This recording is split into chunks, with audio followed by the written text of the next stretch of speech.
A whopping 77% of Americans think President Biden is too old to be an effective leader if reelected. That includes 89% of Republicans and 69% of Democrats. This Associated Press NORC poll released just yesterday found voters really not happy with either 2024 frontrunner. When asked to recall a word that describes former President Trump, respondents said corrupt, crooked, bad, liar. For Biden, they called him old, outdated, slow, and confused. Here to help us parse through these findings is friend of the show and a former host, Batya Ungar-Sargon, who is currently an opinion editor at Newsweek. It's so nice to see you, Batya. We miss you. It's so nice to be here. Thank you so much for inviting me back. Absolutely. So, this is a situation we're discussing a lot. Trump, Biden seem cosmically destined for some rematch. Obviously, there are some things that could confuse or put that on hold. But if it is what it appears to be, another Biden-Trump contest that so many Americans of both parties dissatisfied with, how do we get ourselves here and not get ourselves here? I know, it's really staggering. I was so totally wrong about this a year ago. I was like, no way, it'll never happen. And I believe both of you were sort of better prognosticators than me. And a lot of people sort of saw this coming down the pike, and I was not one of them. It is amazing that it looks like we're going to have that rematch if things hold steady as they seem to be. Obviously, the DNC, I mean, Brianna, you went through this with Bernie, just like the refusal to allow for any kind of dissent within their ranks. And now it looks like Cornel West may very well play spoiler to Biden, and they still will not consider any kind of alternative to their chosen candidate. And then on the right, I think on the right, the problem is maybe less sort of overt corruption and more just that the return of the old pre-Trump Republican Party that was, Chamber of Commerce, free market, free trade, that's been waiting in the wings. It's just all coming right back. Every single one of those candidates on the debate stage, answers to donors who really did not like the kind of economy that Trump built.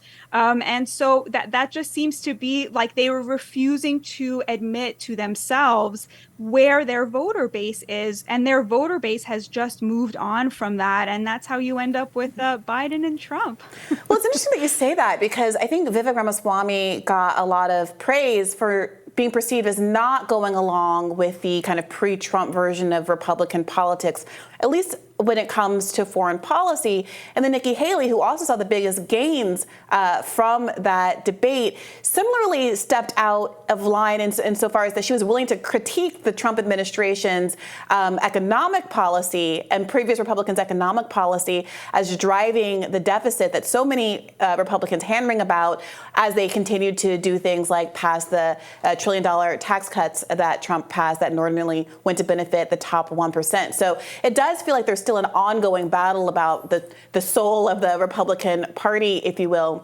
But I want to come back to this question of what the specific poll is telling us.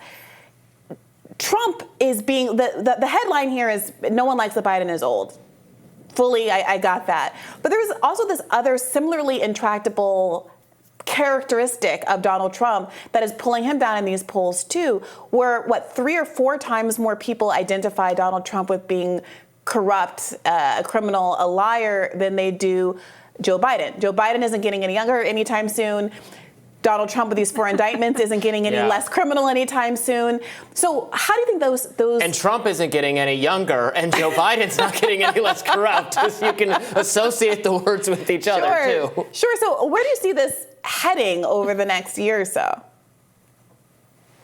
Well, so looking at the poll, it looks like 26% said that, they called Biden old, outdated, aging, elderly, and 15% called him slow, confused, bumbling. And if you look at Trump, just 15% called him corrupt, criminal, or crooked, and another 8% called him a liar, dishonest, untrustworthy. So, those are, I think those are pretty small numbers. Only 15% think he's corrupt and criminal. I mean, after 91 indictments, you can only get 15% of people to come up with the first word being corrupt, criminal, crooked.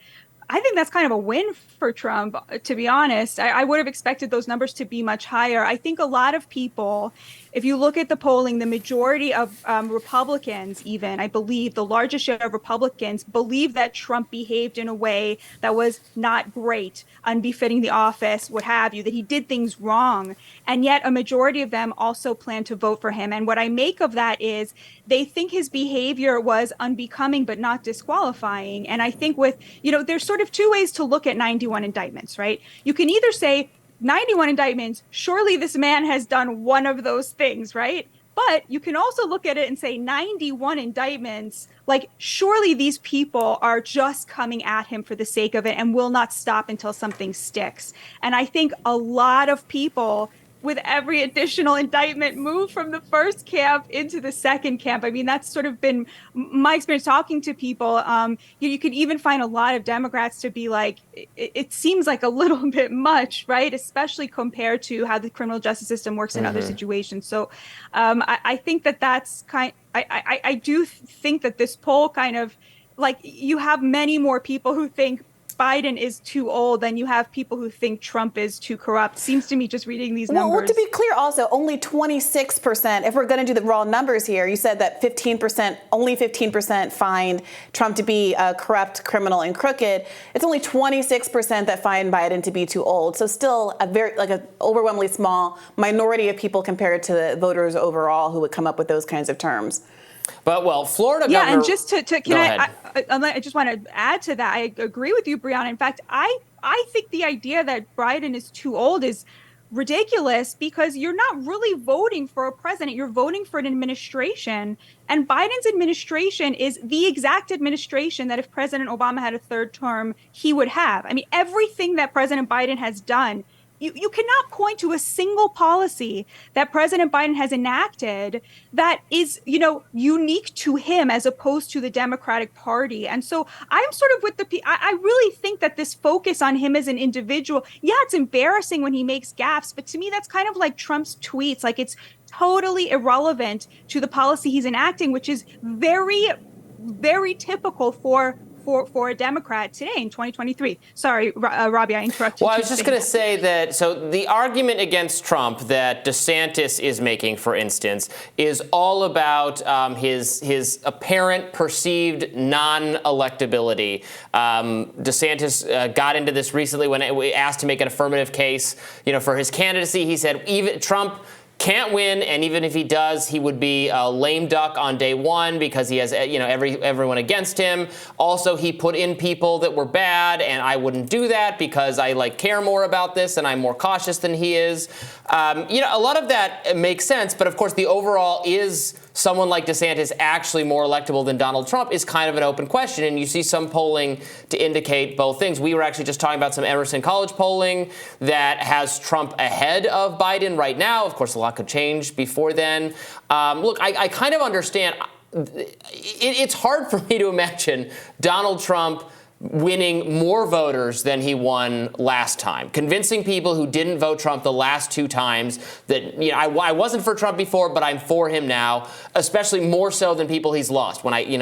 When you talk to people, obviously anecdotal, when you talk to people, it sounds, I am more often to run into, not just like in the DC bubble or the media bubble, but just like real people back at home, etc. More people who supported Trump and no longer support him because they're sick of him than I see people who didn't support him before but are now coming on board. But if Joe Biden is so unpopular or his policies are so unpopular and he has people who don't turn out for him in such great numbers who turned out for him previously, that could make Trump the more electable candidate, not because he's reaching some new person, but because people are so frustrated with Joe Biden. That's my view. I do know people who have been so upset by the level of what they see as political persecution that they now say, I've never voted in my life, I'm voting for Donald Trump. I think also, 5,000 men were released from prison who will be able to vote. It's a small number, but it's them and their families. And it's very hard to imagine anybody released under the First Step Act not voting for Trump. I mean, especially people who were put in prison by Joe Biden, right?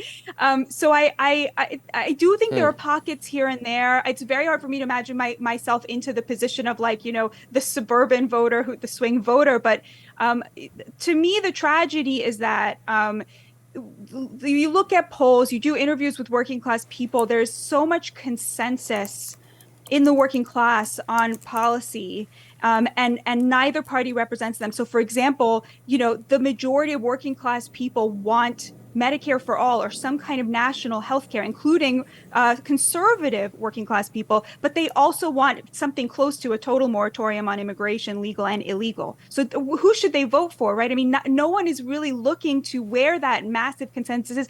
They say, I'm against abortion, I wouldn't get an abortion, but they are so against abortion bans. Like no, don't get that away from me. Like the idea that you wouldn't trust a woman to make that choice for herself, like that's gross to them too. So they're sort of both pro-life and pro-choice. Which party should they vote for? So there's just a lot of consensus and both parties picking and choosing, but no one really willing to come out and say, I'm going to have an agenda. But if you look at Trump's agenda, to me and to a lot of people I've spoken to, it comes the closest insofar as he has the economic piece, creating an economy that works for the working class. But he also, you get the sense from him that he's a social liberal, right? I mean, he keeps saying, stop talking about abortion. Like, this is a losing issue for us. He's seen as very pro-gay, I think he is, even though he is sort of more suspicious of the sort of more trans piece of that, which is where a lot of Americans are. So that, I think, is the tragedy, is like people are forced to choose between two terrible options.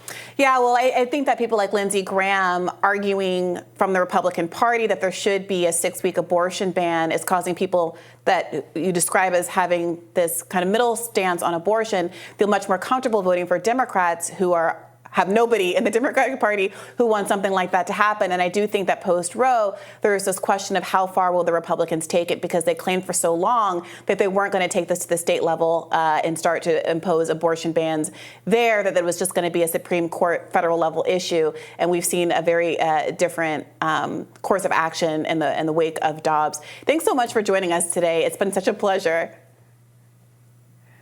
Thank you so much for having me. Fun to see you guys.